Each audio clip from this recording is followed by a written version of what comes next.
Bom pessoal, bom dia a todos. Então na aula passada em termodinâmica a gente introduziu a primeira lei, da termodinâmica, que basicamente expressa a conservação de energia, né? A gente expressou isso inicialmente em termos de energia interna U, trabalho mecânico, né? Trabalho usual e calor. Tá? E aí a gente falou no final da aula, né, que a primeira lei da termodinâmica permite coisas que na verdade não ocorrem do ponto de vista da natureza. Então, por exemplo, né, você pode ter um ovo caindo e se espatifando, né? Então você tem o conteúdo energético do ovo caindo, né, que se transforma em energia cinética, depois eventualmente parte se transforma em som, parte acaba se transformando em transferência por forma de calor, etc. Mas se você fizer o contrário, né, pegar todas essas energias e juntar, né, e fornecer para o ovo instalado, ele não vai voltar a se tornar um ovo inteiro. Né? Apesar de não ter problemas com relação à primeira lei, né, isso não acontece.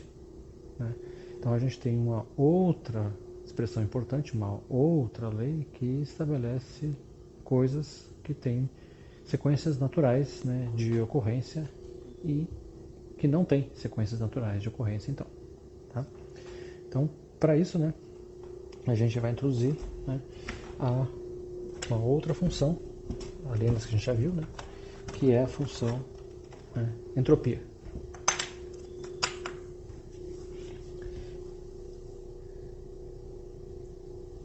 Então a gente vai falar, né, que seria a segunda lei.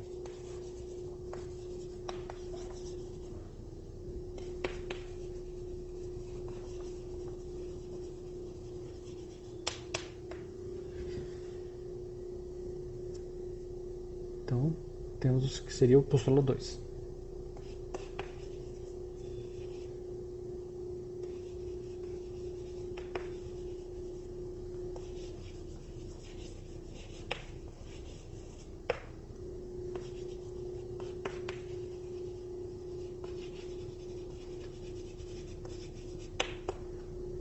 Então, postulado 2. Né? Então, existe uma função que é dos parâmetros, né, extensivos do sistema,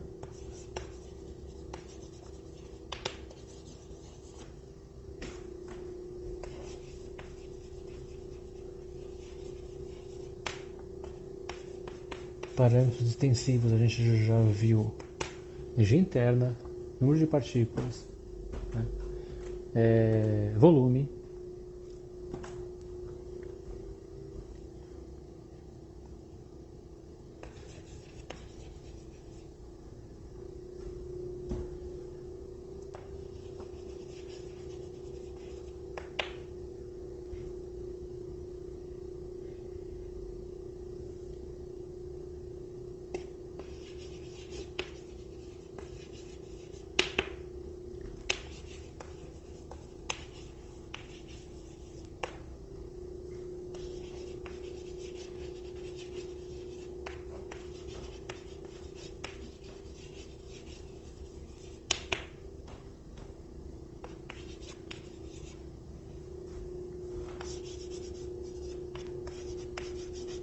E aí, essa função tem a seguinte propriedade, né? Que é que a gente na verdade chama de segunda lei da termodinâmica, né?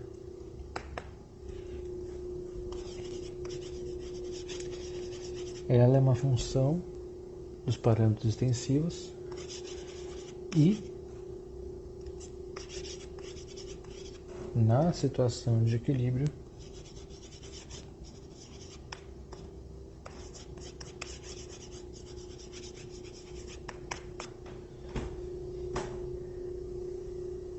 quando você não tem vínculos internos, né, as paredes internas ao sistema,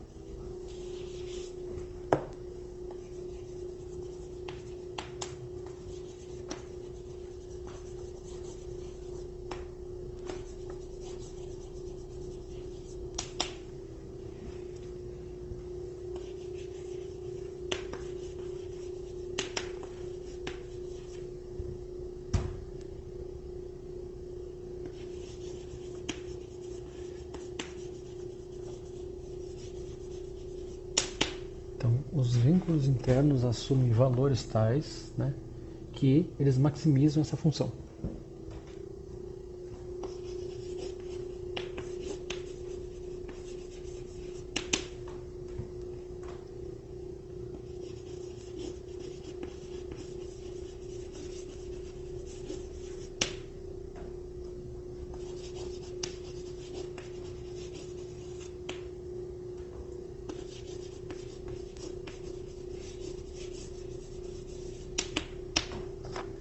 Então, essa função, né, ela é maximizada, né, pelos parâmetros extensivos, né,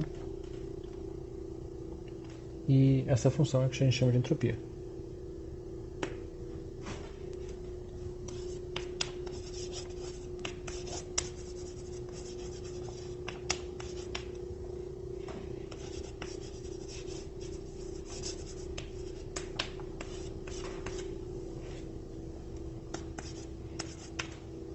E a entropia é uma grandeza, né, que é uma grandeza extensiva. Tá? Se você conhece a entropia em termos dos parâmetros extensivos, né, você tem uma relação fundamental. E se você tem uma relação fundamental, você pode tirar toda a termodinâmica do sistema.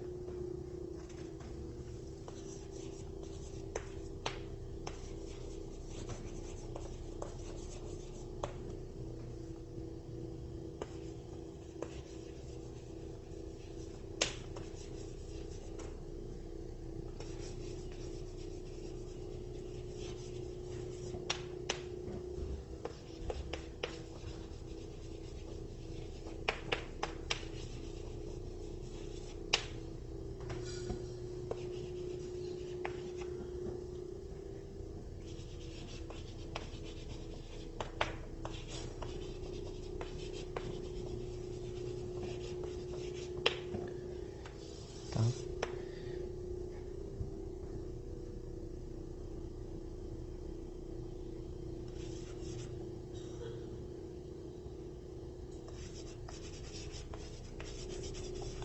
E aí, se a relação fundamental de um dado sistema, né,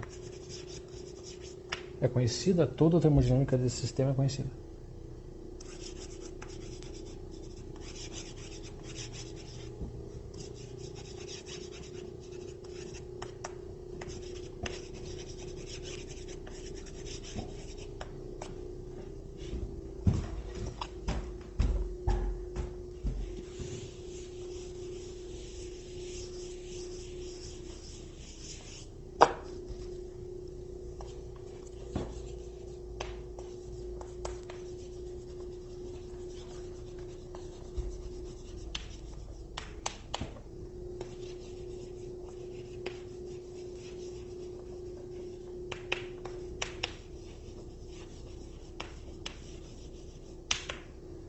Então, isso é mais ou menos, né, como você conhecer a função de onda psi para um dado sistema quântico.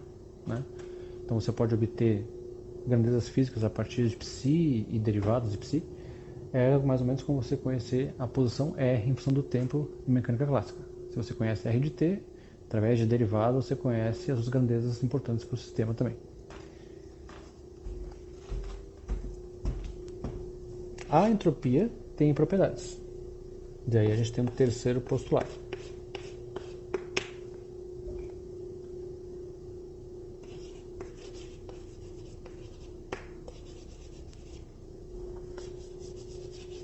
Então, já que ela é uma função, né, extensiva, ela é aditiva.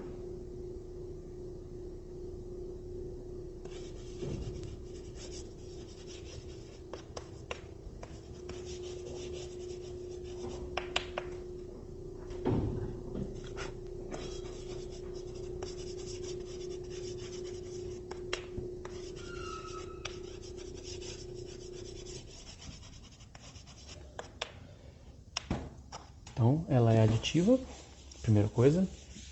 Segunda coisa, ela é uma função contínua, né, e diferenciável.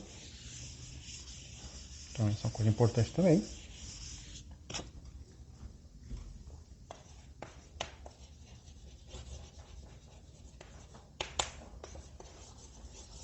E a gente vai ver, né, que na verdade as derivadas de S são informações importantes. E, né, é crescente, monotônica crescente.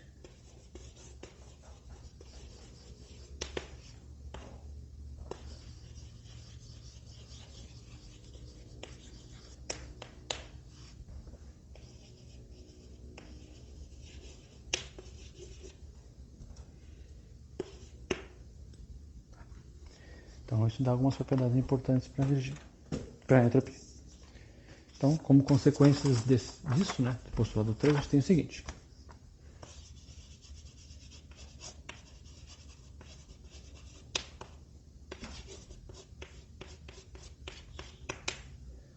Então, primeira coisa, né, a entropia ela é a somatória, né, das entropias dos subsistemas.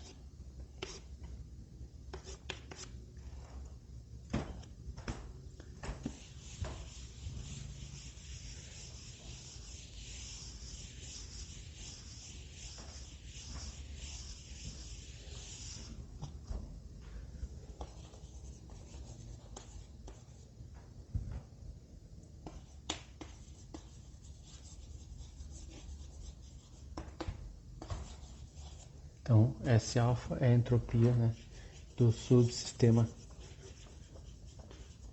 alfa.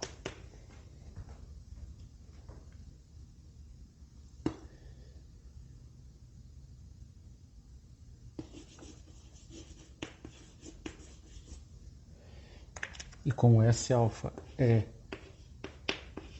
a entropia, né, do subsistema alfa, S alfa é a função dos parâmetros do subsistema alfa.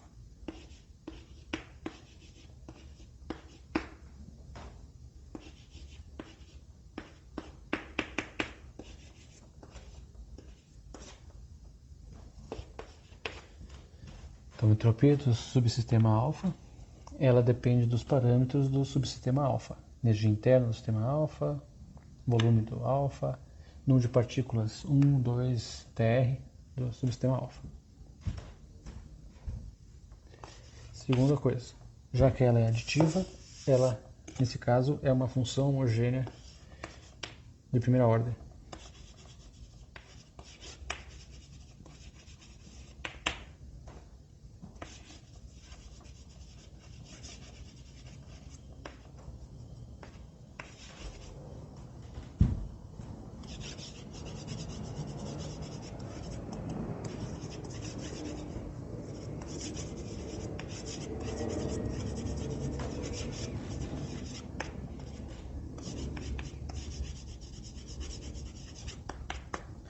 Bom, o que isso quer dizer, né? Uma função homogênea de primeira ordem é tal que acontece o seguinte. Ela tem uma propriedade, né?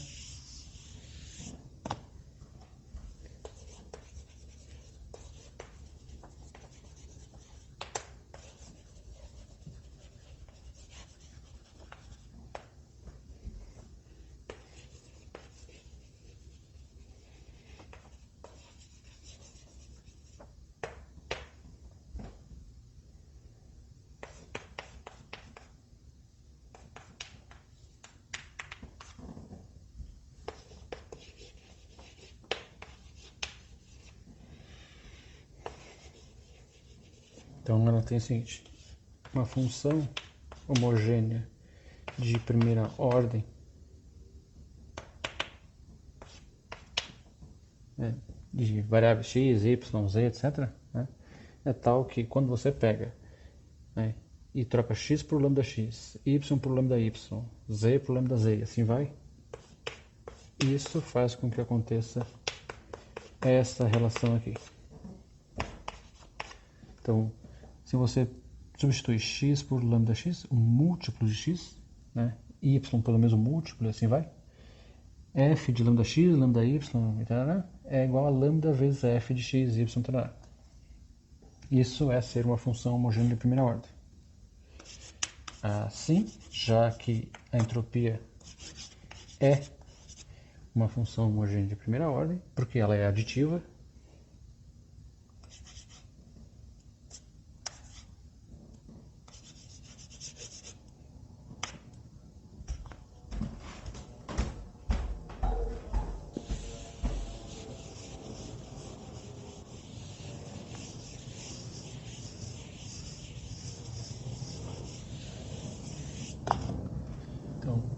S de lambda U, lambda V, lambda N1, lambda N R, isso é igual a lambda S de U, V, N1, NR. Isso é mais ou menos fácil de imaginar, porque sendo entropia aditiva, se a gente pega dois sistemas e tem entropia S, né? Se você junta os dois sistemas, né? A entropia vai ser 2S. Se os sistemas são iguais, né? Mesmos valores de U, V, N e tal, então, para ficar mais fácil de pensar, né? A energia interna U do sistema composto vai ser 2U inicial. V vai ser 2V e etc. Tá? Então temos isso. Outra coisa, né, já que ela é uma função monotônica crescente,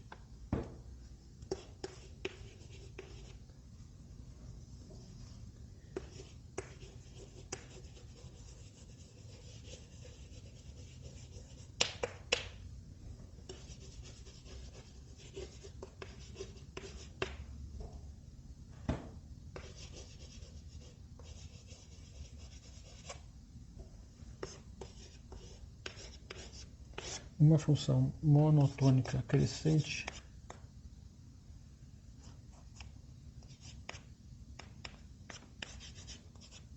é tal que, com relação ao parâmetro U, a derivada ds du é sempre positiva.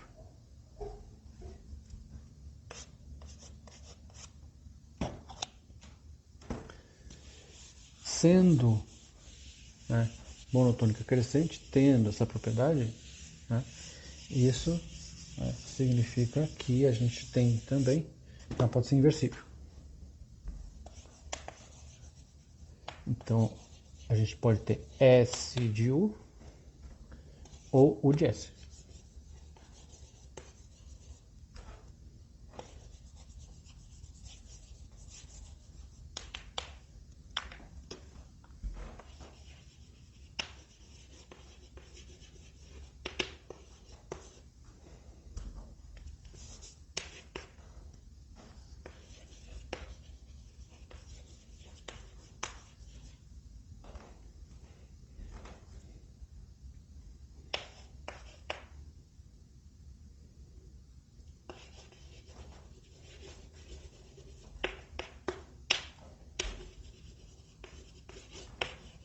Então, U também é uma função de S, né, contínua diferenciável.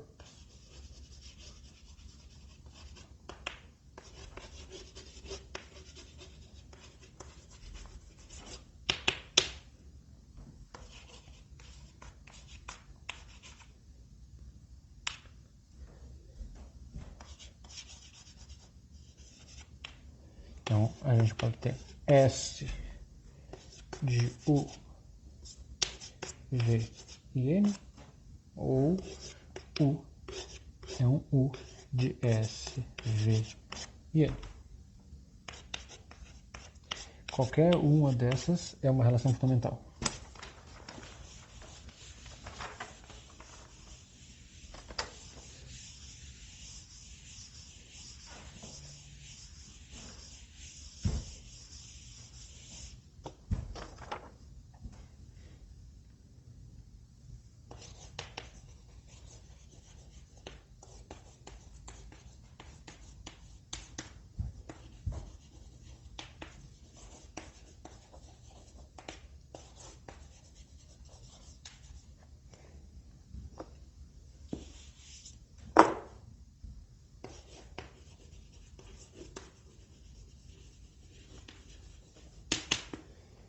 Bom, aí algumas coisas que a gente pode tirar, né?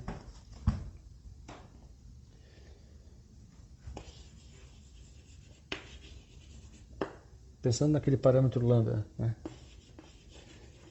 que a gente pode escrever como qualquer número, né?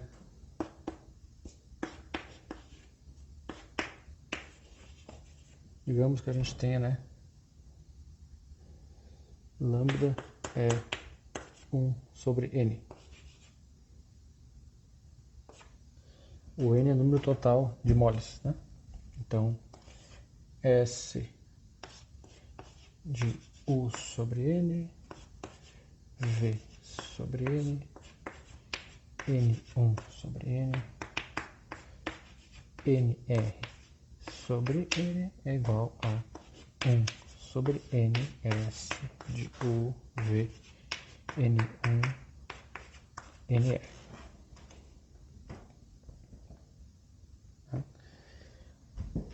Passa esse para lá. N é o número total de moles.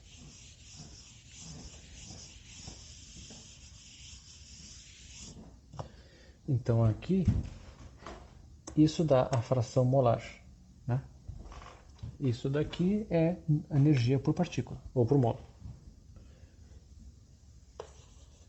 Então, S de U, V, N1, NR, né? Igual a N, Uzinho, Vzinho, X1, XR.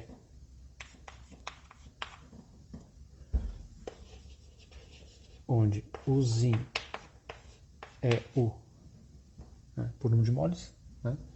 E Vzinho é V também por número de moles. Então esse aqui é um volume molar, né? E X, né? XJ, NJ por N, é a fração molar, né?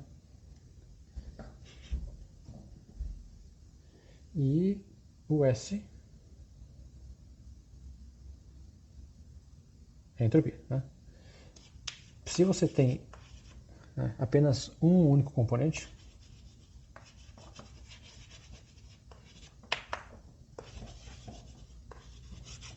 apenas um tipo de partícula,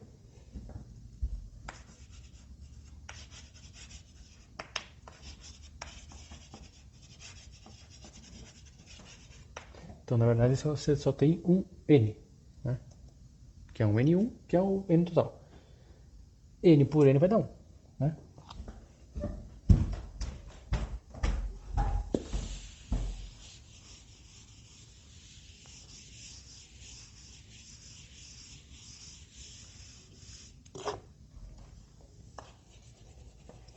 Então, para um único componente, a gente vai ter S de U, V. E desse número de moles desse componente vai ser N vezes S de U, V. E aqui é 1, que é NS de U e V.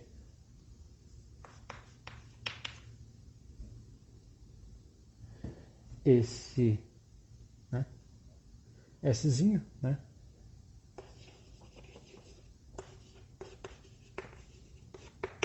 é a entropia, né, de 1 mol, né, em um componente do sistema.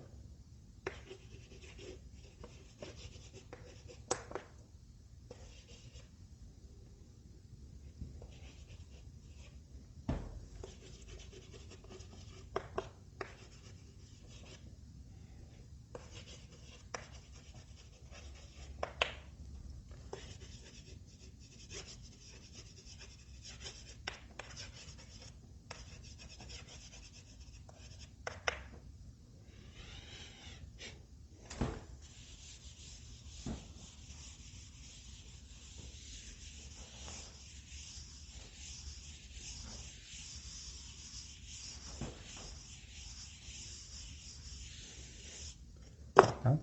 Então, Szinho, já que a gente tem como número de partículas, que seria, né, número de moles 1, é uma entropia, né, de 1 mol do único componente que a gente tem no sistema.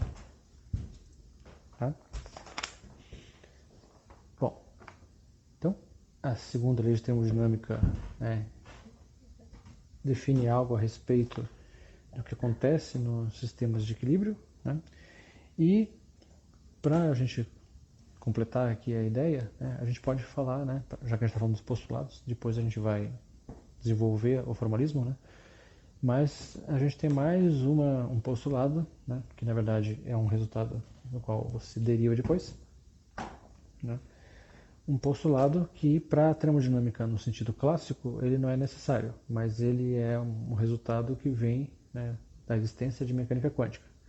Então, o próximo postulado, né, seria o quarto postulado, ele é conhecido como terceira lei da termodinâmica, né? E daí ele estabelece um zero para a entropia.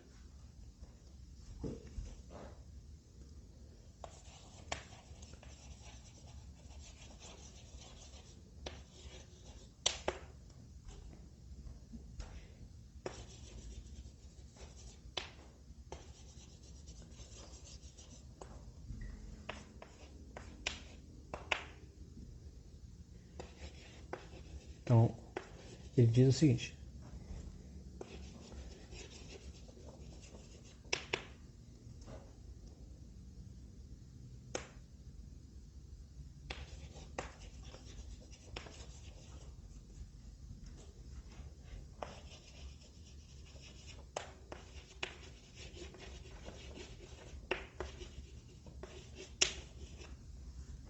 então, digamos que a gente tenha um estado, né, em que acontece du/ds a V e número de moles constantes, né, du/ds igual a zero, né? Esse estado, onde acontece du/ds igual a zero, esse estado, né, é o estado em que S também é zero.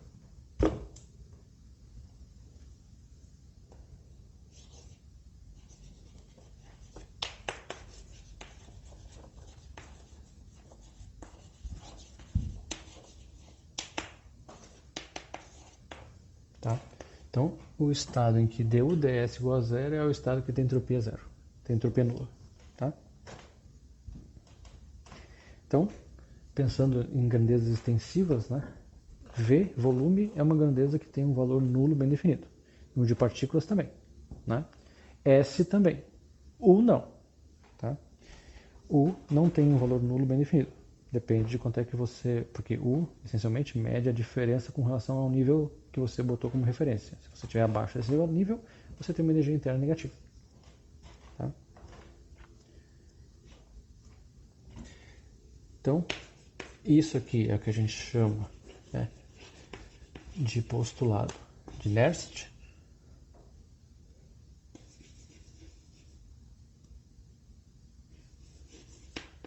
Ou, né, terceira lei da termodinâmica. Tá? Então, isso aqui está ligado, né, com mecânica quântica. Então, a termodinâmica clássica, digamos assim, não precisa desse postulado. Né?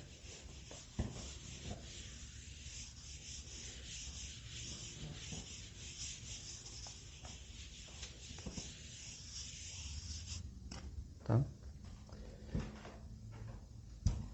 Depois a gente vai verificar que de fato isso acontece. E aí uma observação importante, né? Já que a gente falou, né, que se a gente achou S em função de U, V e N, a gente tem uma relação fundamental e toda a termodinâmica do sistema está aí. Né? Pergunta é como é que a gente acha isso? Resposta é não acha. Né? A termodinâmica não te diz como acha S. Né? A termodinâmica te diz o que faz com S, mas não como acha S. Quem te diz como acha S? Ou quem te dá formas de achar S? Mecânica estatística. Tá? Então, né, pensando assim, né? Se você tem R de T, você achou toda a mecânica do sistema. Ótimo. Como é que faz para achar R de T? Há vários jeitos. Por exemplo, através de mecânica newtoniana. Por exemplo, isso significa resolver uma equação diferencial, basicamente. Por exemplo, através de mecânica lagrangiana. Isso significa também, basicamente, montar a equação de Lagrange e depois resolver para achar, né, as soluções, o que significa resolver equações diferenciais. né? Mesma coisa para a dinâmica hamiltoniana, né? Como basicamente se faz para achar função de onda, né? Você tem que resolver uma equação diferencial para achar os valores de psi, e aí tendo esses valores, né, você faz alguma coisa com eles. Então, a termodinâmica vai te informar, vai te dizer o que você obtém, né, como trabalhar com S e outros, né, que a gente chama de potenciais, né, mas não é ela que diz como obtém S. Né? Quem te diz como obtém é mecânica estatística. Tá?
Bom, pensando, claro, né, que a gente vai obter alguma coisa de algum modelo, alguma coisa formal, né? Não pensando, né, através de relações empíricas, por exemplo. Né?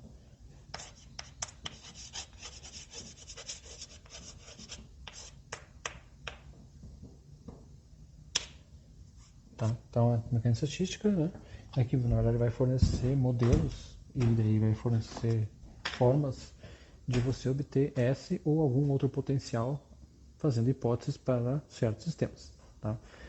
Uma vez tendo isso lá, você vai obter então grandezas termodinâmicas, né, a partir de S, né, da entropia, ou da energia, ou de outros potenciais por meio da própria função ou de derivadas ou combinações de derivadas dessa função.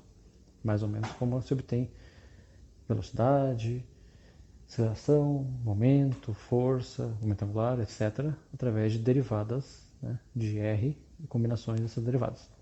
Tá?